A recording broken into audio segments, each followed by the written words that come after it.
একটা database software, একটা computer হয়ে গেছে।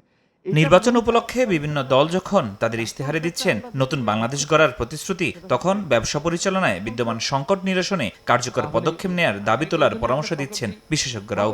এই রোডম্যাপ অতীতে আমরা বহুবার বৃহস্পতিবার সকালে মতিঝিলে এফবিসিসিআই আয়োজিত এক সেমিনারে বেসরকারি গবেষণা সংস্থা সিপিডির গবেষণা পরিচালক ডক্টর খন্দকার গোলাম মুয়াজ্জেম বলেন, সংকট দূর করতে কাঠামোগত সংস্কারের বিকল্প নেই।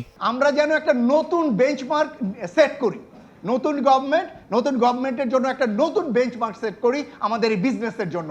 সেটাই আসলে আমাদের মূল চাওয়া এই প্রসেসে। সুতরাং যখন আমি বলছি সেটা আমরা কিভাবে করব, তখন আমরা বলছি যে এটার জন্য একটা বিজনেস প্রসেস রিইঞ্জিনিয়ারিং, আমরা প্রসেসগুলোকে রিইঞ্জিনিয়ারিং করতে চাই। কিভাবে করব?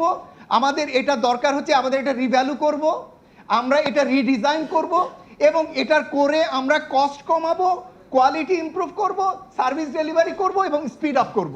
এ সময় অতিরিক্ত করের বোঝা, ব্যাংক ঋণের উচ্চ সুদহার, লাইসেন্সিং ফি ও জটিলতা, ঘুষ, দুর্নীতি সহ নানা সংকটের কথা তুলে ধরেন দেশের বিভিন্ন খাতের উদ্যোক্তা ও ব্যবসায়ীরা।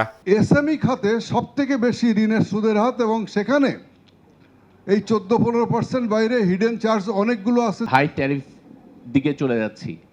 অন দ্য আদার হ্যান্ড আমাদের ইনএফিশিয়েন্ট ইনফ্রাস্ট্রাকচার এবং হচ্ছে আমাদের হাই ইন্টারেস্ট রেট। একটা বিজনেসের উপরে বিভিন্ন দিক থেকে আমরা ট্যাক্সের সম্মুখীন হই। আমরা এই ব্যবসা বাণিজ্যটা আমরা ঘুষবিহীন, দুর্নীতিবিহীন আমরা করতে চাই। ব্যবসায়ীদের অভিযোগ স্বীকার করেন দুদক সচিব, দায় দেন প্রচলিত ব্যবস্থার সীমাবদ্ধতার উপর। তবে সংকট সমাধানে কাজ করার প্রতিশ্রুতিও দেন তিনি।